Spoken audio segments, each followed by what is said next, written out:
Cincinnati. Cincinnati wanted to a Hello, everyone. Welcome to another episode of We Love Our Team. And today we have a special guest, Mike Zilliox. He's an IT professional at Ultifiber here in Cincinnati, a lifelong Reds fan. And he wrote a wonderful book with me, actually, called At Titanic Struggle, the best of Marty Brennaman, that we created from his Twitter account, which was called At Titanic Struggle, and it honored Marty Brennaman, our favorite Reds announcer of all time and one of the great baseball announcers of all time. So, Mike, welcome to We Love Our Team. Yeah. So, hey guys, I've actually gotten to listen to a podcast or two, and I'm already a fan. You guys are doing a great job. Thanks for having me. The running joke on the podcast. I love it. Yeah. Good. So, Mike, why don't we just start off by you giving us a brief explanation of your fandom with the Cincinnati Reds. Tell us about how you grew up as a Reds fan. Sure. Born and raised Cincinnati, never left. So I've been here my whole life, and I've never had any reason to root for any other team. No influences to tell me otherwise. I was the typical growing up in the 70s and 80s, and just always listening to if you're born and raised in Cincinnati, baseball's very, very prevalent. So would always listen to the games, had it on, had a radio on. Wasn't as accessible watching it on TV everywhere. So grew up with Marty and Joe, as uncles or grandpas or whatever they were to me. They were, just a huge influence in my life. And I just become a huge Reds fan, go down the games, and I'd have my radio with me. I would take it down there and follow along. So that's kind of how I, became a Reds fan, and just never wavered. So you're of the age, Mike, where Marty was the only you missed out on Al Michaels, I guess, right? I did, yeah. I don't know anybody else but Marty, and so when Marty hung it up, a number of years ago, I didn't know what to do with myself. But I still listen. And when the old left-hander, when we lost him, that was terrible too. He was the greatest. I mean, I would park when I worked downtown, and I would park over at Synergy or Riverfront, and sometimes when I would leave, I'd see Joe kind of walking in to work, and I'm going home, and he's going into work, and I would say, I ran in once or twice. One time I just remember very distinctly going up to him, and I got the nerve to say something to him. I said, hey Joe, I'm going home right now. I'm on my way home. I'm gonna listen to you on the radio while I mow my lawn. And like, oh, that's great, partner. It'd be great to have you. He's great. So it was great. So how about did you play knot-hole baseball? I know you're a good athlete. You're a good tennis player. I know that. Okay. Yeah, I played baseball till about the 8th grade. And then, back in those days, you could play everything. But as I got a little older, you started having to, nowadays you have to really focus on a sport. So it started to the point around that time when you kind of had to focus. So I loved baseball, but I was pretty good at tennis. So I stuck with tennis and played all the way through college and just hung baseball up. I played, beer league softball and stuff like that, and, dangerous there, but that's about it. How about your dad? Who did you imagine yourself to be when you were playing when you were a kid? Well, let's see. My dad never played baseball, I don't think. He's a good athlete. Who did I imagine? Well, I'll tell you my favorites. Growing up, I missed the Big Red Machine. So I was born in 72. So Big Red Machine, I was just a toddler. So my first recollection in the players that I loved growing up, it was that early 80s. I remember those teams pretty well. That 81 team that got, screwed out of the playoffs, Randy, I know you're familiar with that one, the strike season. That I remember that in those dark years until the buildup of 90. And when we got to the World Series in 1990, I was a freshman at Xavier, and that was the coolest. I mean, I think, that was the best time ever. And hoping I get to see another run like that. Yeah. Do you have a favorite Reds player from the 80s? Eric Davis was always my guy. He was the best. I love the flashiness. I'm a Gary Sheffield, Eric Davis kind of lover. I love those hot dogs. I hated the Braves, but I loved Andrew Jones, things like that. But, Eric Davis was my guy. I loved him. When he hit that home run to start off that series against Dave Stewart and just put his head down after he hit it and it was gone. And he marched and we rolled, and that was the coolest. That was the coolest thing ever. I love that. He's a hot dog. I love that. And he was great. God. And then more recently, Sean Casey was the guy that I loved. He's, if you ever ran into him, he's the greatest guy ever. He's such a great player. Also, I got to meet him a couple times. And yeah, he's just the nicest man you could ever meet. Yeah, there's no doubt. I'll tell you, we my two sons, when they were in, I don't know what year it was still, the Reds were still playing the Riverfront. And we got to go before a game through a United Way thing. United Way gave away like batting practice. If you donated so much money, you got to go down and take batting practice before a game. And somehow or another, I was involved enough. I couldn't bat, but they let me shag the fly balls, and my sons came along too. And Casey had just come over. He was still pretty new to the Reds, and we were standing in the tunnel waiting to go out. And he was there. He was over there in his uniform, and the boys were just really shy, and they didn't know if they should, talk to him or not. And all of a sudden, he calls, "Hey guys, how you doing? Come on over." He made the made the initial hello, and it was just, I'll never forget that. It was just great. Yeah, I'll tell you, I ran into my wife and I were at a game in St. Louis in 2003, and the Reds were terrible. I mean, they were so bad. They almost lost 100 games that year, and so we went to the game that day, and then that night we were out at a bar or something like that, bar or restaurant, and Casey starts walking into where we were. We were kind of at the bar. We see him, and I don't know that everybody in St. Louis knew Sean Casey, but we certainly recognized him. And I was like, "Hey, Sean, nice to meet you. I just wanted to say hey." And he's like, "Oh, hey, buddy, it was good to meet you." Blah blah blah. And I said, "Hey, my daughter, I got my daughter here. She's, a baby, and could you mind signing?" I'm not an autograph guy at all, ever. And I was like, "Could you sign?" So he signs her onesie, her Reds onesie. And he's like, she wasn't wearing it, but we handed it to him, and he signed it. He's like, hey, buddy, I'm going to the back. I'm going to meet, all the guys are back there. The whole team's back there. You want to get them all to sign it? And like I said, 100 losses. I'm a huge Reds fan. I'm in St. Louis. I could name maybe, going into the game, I could probably name 5 guys on the team who were that terrible. It was awful. So I was like, you know what, Case? Just having your name on it is good enough for me. I don't need the other guy. I mean, it was guys. I mean, it was like Eric Valent and just guys who guys that never really amounted to much. So no offense to Eric Valent or anything like that, but it was the dark years. But Casey, do you still have that onesie?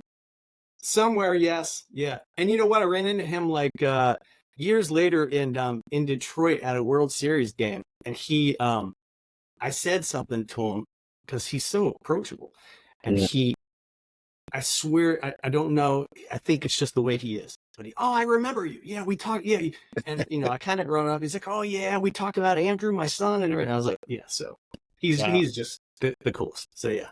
Those are the 2 guys. That's great. Yeah, I don't know how much when you go out of town like that, I don't know how much the players go into the surrounding areas anymore. I was in Chicago once at that bar in center field after a game, and I'm sitting there with a few of my buddies, and Chris Sable walked in, just like he was a normal guy walking into a bar. He orders up a beer, Yeah.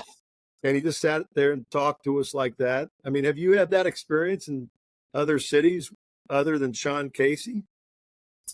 Yeah, I mean, I remember that in Chicago. I think it's probably I remember Votto walking around a lot, but yeah, I mean they probably don't. It's a shame that they can't just walk around wherever they want nowadays. But who knows? I mean, um, yeah, I mean, you'll see them now and then. I mean, I've luckily not a whole bunch of different ballparks, which is cool. But yeah, it's always kind of nice to run into them here and there. Sure.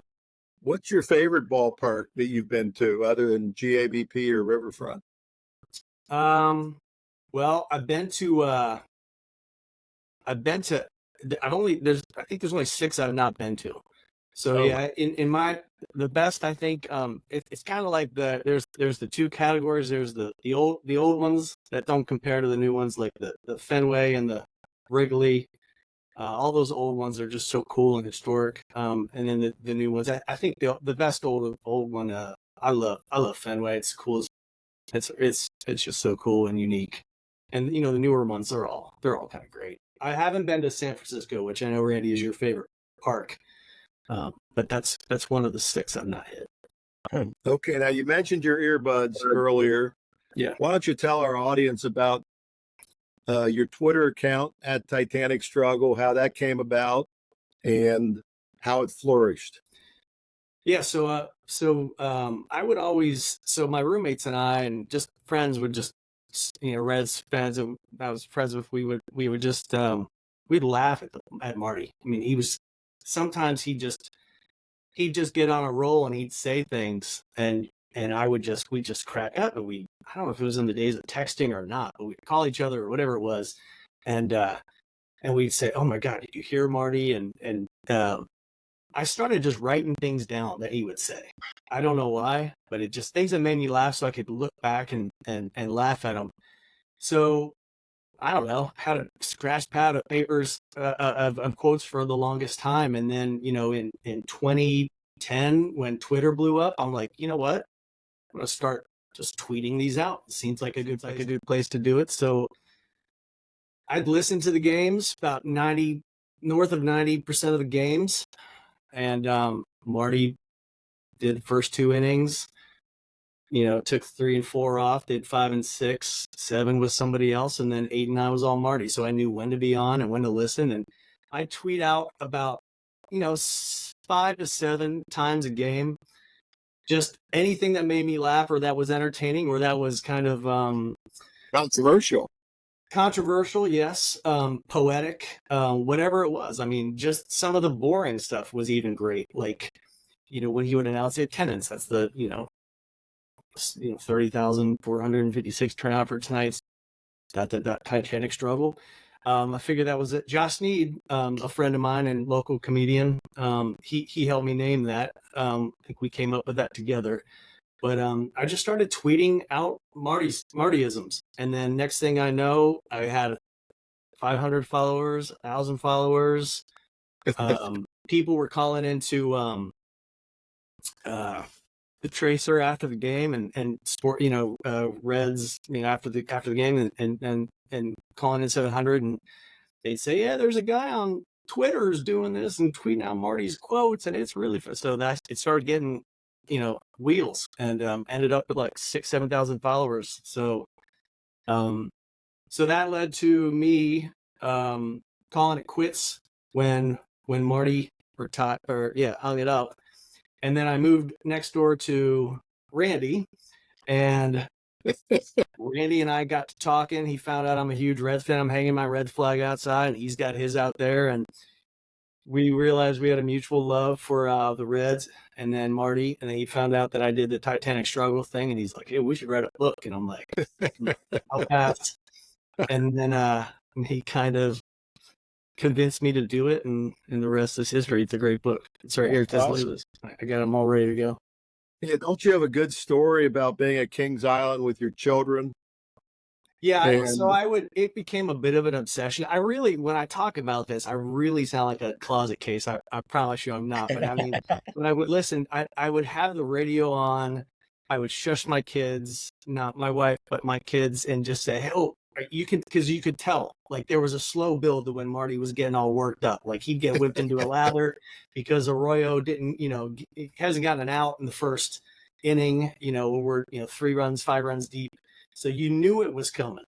And when he'd start ripping them up, I'll unleashing the quotes, I'm just like typing feverishly. If I'm driving, I hand it to my daughter, who she starts tweeting for me. Or if I'm at Kings Island and we're about to get on a ride or something, and I'm listening, like a basket case, before I get on the ride, and he's going to say something great. So I had various ways of connecting and staying connected, and it went from a radio to streaming and everything. But yeah, I was my daughter's famous quote one time was, "No Titanic struggling in the car, Dad. Put it down." So I was not allowed to tweet and drive. So I think that they referred to him as a family member of yours, didn't they? oh yeah, they would call him Uncle Marty. Yeah, Uncle Marty. yeah, they're saying, "What are you doing, Dad?" Because I'd hold the phone up or and I'd just, Uncle Marty, another again with Uncle Marty. So they've actually, they got on board. So it wasn't all the time, a problem. They learned to love it, and they just got used to it. They accepted it. Did Marty ever reach out to you? While I was doing it, I wanted to make sure Marty wasn't, if he caught wind of it, because they talked about it a little bit on the broadcast, every once in a while, which was cool. But I wanted to make sure I wanted him to know that I was being respectful with this. I wasn't, tweeting anything bad. I wasn't this Twitter troll. So I reached out to, Marty wasn't on. He had no online presence at all. So I know Amanda did. Okay. Who happens to be quite a bit younger than Marty. So I reached out to her on Twitter, and we DM'd back and forth, and I said, "Hey, I just want to let you know." And she responded back and said, "Oh no, Marty's cool. He's cool with it. He's a big fan, or not a big fan, but he said he's cool with it. Don't worry about it." And he's well aware of it. So it was great. That's awesome. Did you ever miss anything he said controversial or funny, and people would tweet you or do anything like that? I would kind of put it out there for the followers. I would say, "Hey, if I happen to miss a gem, feel free to tweet it at me, and I'll get it out there." And I would give them full credit and say, "Hey, whatever it was." But yeah, sometimes I would miss a gem, my phone start blowing up. But yeah, it was. I had like an army of. There was a few, like 20 guys who would really, or male or female, I don't remember, but they were loyal and sent me some good ones if I missed them. I got to tell you, my favorite radio moment. I love Marty, and there's just hundreds of thousands, I'm sure, of gems. But my favorite radio moment was I was driving home from work one night. They were playing the Dodgers, and I think I'd stayed at the office late, and I live in Hyde Park, and I just remember exactly where I was. I was just coming to the Hyde Park Square, the intersection of Erie and Edwards. And Joe was doing the play-by-play, and Willie Mo Pena was batting, and it's like bases loaded. And I think, the Dodger pitcher had walked the last two guys, so, Willie Mo's up at the plate. And it's like a 3-0 count or something. And next song goes, "Well, there's ball 4." And it was weird because I didn't hear a crowd reaction or anything. I thought, well, that's going to walk in a run. And there's this little pause. And then that guy goes, "Unfortunately, Willie Mo took a hack at it." It was, the light turned green. And I was laughing so hard I couldn't even put my foot on the gas. It was just beautiful. Unfortunately, Willie Mo took a hack at it. He complimented him so well. I mean, the greatest thing ever was when, Marty's calling in, Joe's screaming in the background, "Get out, get out." That was always the greatest. And my favorite quote ever, it's not just so fall down hilarious, but the one that I loved was when Marty, whatever year we had Jason Romano on the team, he was kind of if you don't remember Jason Romano, he's kind of an also-ran guy. Just kind of came up a little bit, had a cup of coffee in the league with the Reds. But he at one point Marty says, "Okay, well here comes Jason Romano strolling to the plate, presumably to bunt." And then Joe says very quickly, "Marty, if he ain't up there to bunt, I'm gonna fall out of the radio booth." And I thought that was so funny because Joe was either like, you never knew what you were going to get with him because it was either like if you would turn on the radio in the third inning and it's Joe's inning and there was you'd have dead air, and you're just like, is my radio, is this tuned correctly, or what, do I need to turn it up? And Joe, there's like a 20-second pause sometimes, and so you get that, or you get him screaming in the background, or just being surprisingly hilarious. Yeah, no doubt. Do you have any favorite Marty-isms that you remember? He had so many great expressions, like I can't remember any of them right Grand. I love Ain't Glove Grand. Love Grand. That was a great one. Yeah. They go really good. Yeah, Martyisms. Yeah, I would love it when he would. I really loved it when he would really rail on umpires, and some of his favorite, like Tony La Russa, he'd like take swings at him. That was the best. Or Jim Bowden, leather pants. Jim Bowden, old leather pants. Oh my God. Leather pants. God. That's when I pull punches, man. I'll tell you what. That was my favorite. Or when he got called on the carpet and he and Joe had to go to New York because they were going to get suspended for saying things that weren't appropriate. But right. We didn't like Bud Showalter either, because I think Showalter. Buck and La Russa. Tom. I think Showalter had a run-in with Tom. Yes. And that just set Marty. Marty just hated him. I mean, totally. Yeah, and Tony La Russa invented the game. That was that whole thing. And, that was that one. Yep. That's when he was at his best. You think? Let me ask you this, and I'm not at all being critical, but do you think Marty got a little cranky towards the end? Of course. Yeah. Yeah. And I think he knows it too. Sure he did. Yeah. Well, they had some tough years after 2013. Brutal.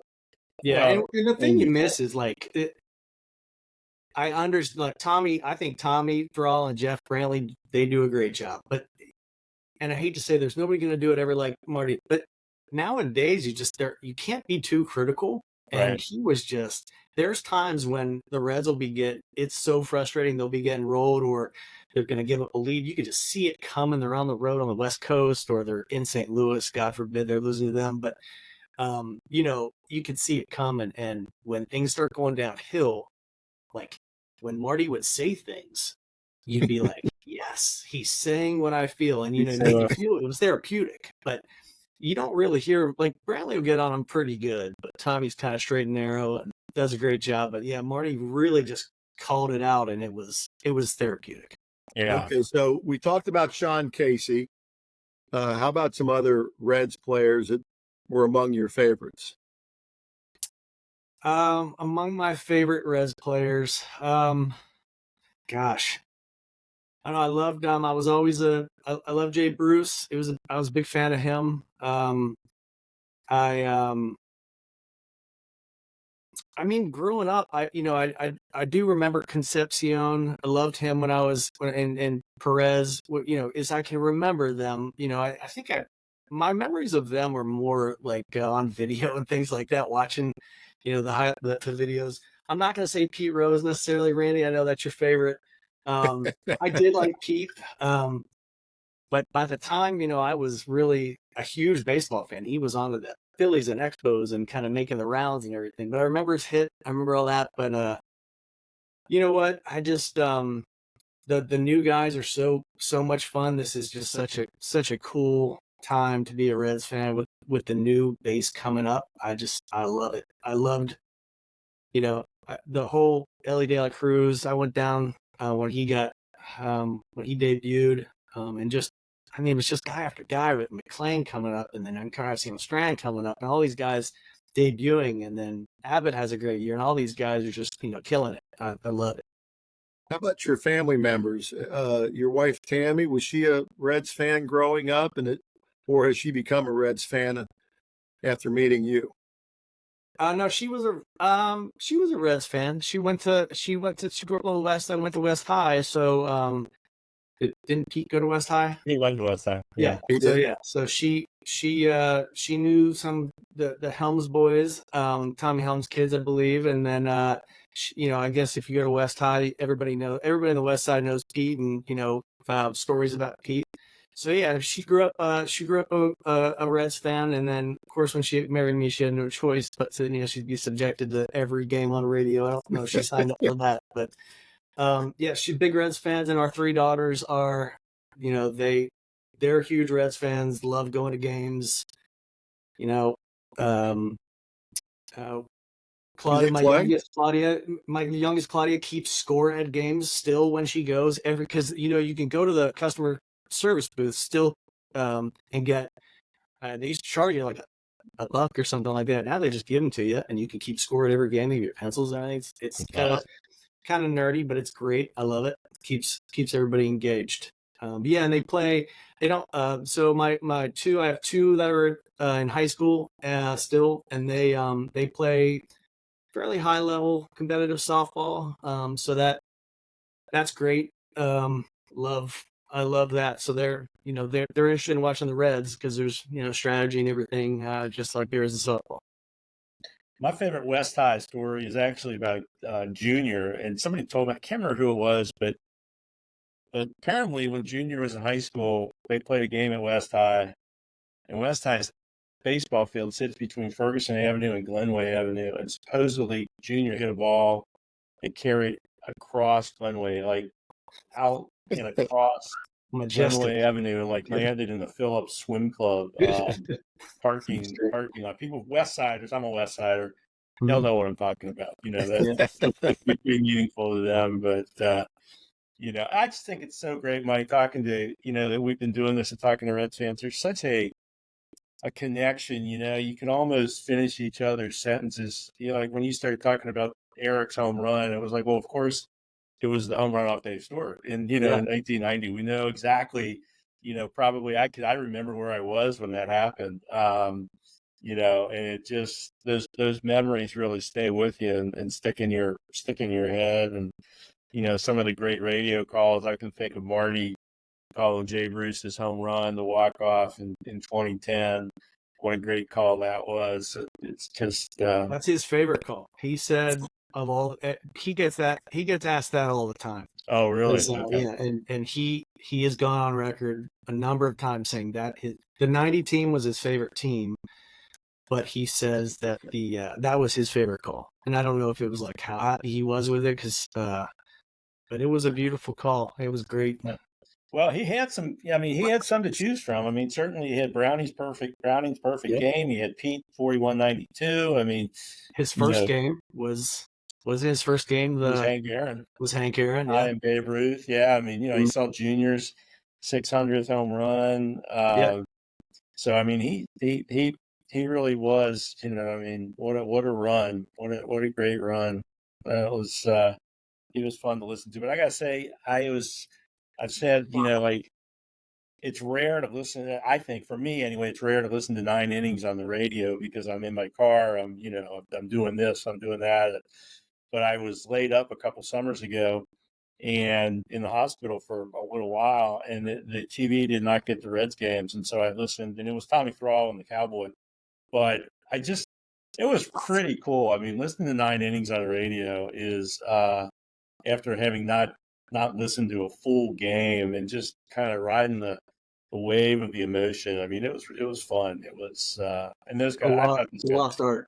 Yeah, it is a lost art. Yeah. It tells stories, and I just think it's unique. Just because the action is not nearly as constant as I think a basketball game. I think hockey would be a really hard game to announce just because it moves so fast. But just to be able to fill in the time and tell your stories. And it's great because that's what, that's just such a big piece of it. That's what being a fan is all about. I think. Well, let's switch off Marty a little bit. Back to real baseball, I guess. Mike, any memorable trades you either really liked or really hated during your fandom? Yeah, the one I remember the most is the day, I think the day Junior got announced when he was coming back to the Reds was the one for me. We traded Mike Cameron and some others, but yeah, when I know it was Bowden, which kind of spoiled it a little bit, but when he was so proud to announce Junior, like he had like he did it all, but when he came back, man, that was the coolest thing ever. I mean, I was so pumped that Junior's coming home. That was the thing that I remember, and just so excited to watch him, playing our park and do his thing here was the best. That was my favorite. The bad trades, I don't really have a bad trade because I don't really remember those. Once they leave us, I think the worst ones were before my time. Like, didn't we make a terrible trade? Like, we got rid of Perez, right? Was that the worst one? That is a bad one. That is That certainly was a bad one, no You- doubt. When you talk to older Red fans, and you say worst trade, the almost automatic response is Frank Robinson, and Bill yeah. Pappas. I mean, that's just Yeah. Okay, generally there you go. considered about as bad as it ever got. But the Yeah. Perez trade, for what they got for him, was not good. And I really like Tony, so I was sad to see him go. But that was sort of the first wave of, hey, it's a business kind of thing, because he was coming up on being a 5-10 guy. 5 years with the Reds, or 10 years in the majors and 5 years with the Reds. And Alzum, I think, wanted to make the move because he didn't want to have Tony. He sort of stuck with Tony as he aged. So it actually kind of made some sense economically. They had Dan Dreesen to plug in at first. They thought he'd be pretty solid, but nonetheless, so for me, having Tony get traded for basically economic reasons, to have Don Gullett leave as a free agent, that was sort of when that was the end of my childhood innocence. It's like, okay, this is a business. This is a business after all. So, Mike, were you able to attend any postseason games during your career as a fan when the Reds were playing? I know you mentioned the World Series up in Detroit. Yeah. So, when the World Series, I went to. So I was a freshman at Xavier, and my roommate Jim Tomaszewski and I, we took the bus, went down to the ballpark and watched the Pirates game. Saw that one when Andy Vance got thrown out, but Paul O'Neill tagging up. That was the best. Awesome. That was one of the best. That's one of the best moments ever defensively. And we were in the right field Red seats, and we had a perfect line on that throw, just perfect into third base. Sabo, put the tag down. That was, place went crazy, but that was a huge series. I don't know. Did I go to a World Series game? I don't remember if I went to the World Series game. I think I would have remembered that, but I remember going to that game, and then I think I was just in the dorms watching the rest of them. But World Series wise, interestingly enough, so I mentioned I played tennis at Xavier for the legend Jim Brockhoff, and his best friend growing up, if you didn't know it, was Bill Giles, the National League president, and owned the Phillies. And so we had a fundraiser for the tennis program every year, and Mr. Giles would donate tickets to the World Series. He'd donate 2 tickets. Wow. So my dad and I would absolutely steal this package they would put together. It was like 2 tickets to game 1 or game 2, airfare and hotel. And it was not that expensive. It was ridiculously cheap. I'm in there with people who I guess aren't as big baseball fans as us. So we stole that package. We went 10 years to the World Series. We did that for 10 years, 9 years in a row. And got to go to, that's how I got to go to a lot of knock off a bunch of the stadiums, and then just kind of made it a point to go, to try to check the box and finish them all up. But yeah, that 9-year run was the coolest. It was from like 2010 to is that right? No, it started with it was at the Diamondbacks against the Yankees. So that was Arizona. You know, a little side note, I think Bill Giles and the Phillies saved the National League from adopting the designated hitter like in the late 70s, whenever it was, they cast the deciding vote.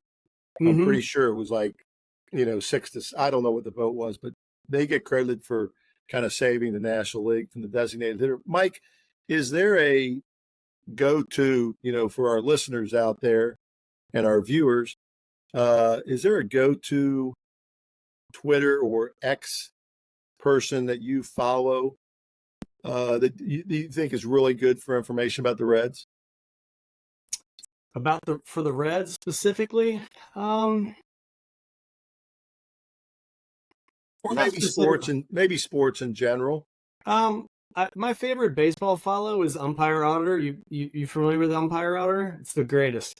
It is after I don't know how many days they post, but it's essentially it'll take like the top pitches and say, or terrible calls, and say that this was 3 inches off the plate, 3.5 inches off the plate, and it'd just tell you what a terrible night Angel Hernandez had, which is always great to revel in. But I always get a kick out of that one. It was the best. I don't think Marty liked Angel Hernandez a whole lot, or CC Buckner. CB Buckner was his arch enemy. It was the greatest. When he would go around the horn and announce who was doing the games, and CB Buckner was announced, I'm like, oh baby, this is gonna be great. Okay, I'm gonna tweet a few times, because he'd get mad at a hornet for that little CB in his calls. It was the best. Okay, give us a little bit, Mike, about Xavier Baseball. Let's switch topics. We'll go to Xavier Baseball, because I know you're a fan of Xavier Baseball. I am a fan of Xavier Baseball, yeah. So it's actually where I met you, Randy. So when your son was playing, I was very interested in Xavier Baseball, because one of my best friends was the head coach at the time, Scott Guggens. So I would head down there all the time, watch them play. It's a beautiful venue there. And watch Bob Freaking go crazy on the field, ballpark. No, Xavier Baseball's it's a one of the best deals in town for sure. They play high level. They get to the NCAA tournament every so often, and doing it pretty regularly of late. And Billy O'Connor stepped in and done a great job there. And I love going down there. It's great if you can get down there. And if I can cut away early from work or catch it on the weekends, it's a great deal, as you know. It's a great venue. I mean, with that background of the those old schools. I mean, the old buildings and the school up beyond left field. And I think it's like the Fenway Park of college baseball. Very cozy. I bought season tickets for $50, and people ask me, $50 for a Xavier baseball game? I go, no, that's the whole season. Yeah. Not talking basketball. Yeah, and sometimes you'll have Randy Freaking serving hot dogs and concessions to the fans. It's great. Well, that's my buddy Bill O'Connor. Champions Grill is very generous to the program. So occasionally we are slopping burgers and brats back there. So you can't beat it. It's a great deal. Mike, every time we do one of these episodes, I get to look at a little clock here, and I'm always like, darn, can we do it like another hour?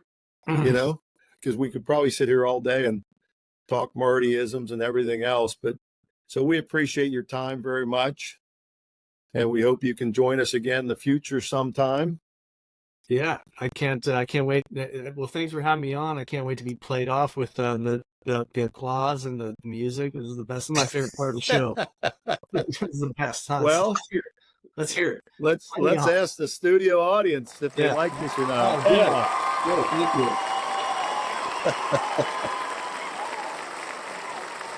Oh, thank you.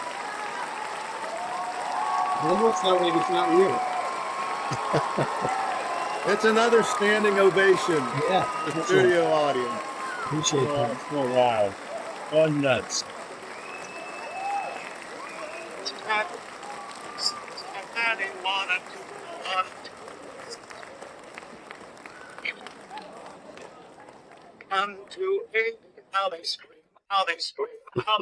All right. In the immortal words of Marty Brennaman, Mike. So long, everybody. Oh, that was Joe. Yeah, that was That was Joe. it. Yeah. All right. Thanks.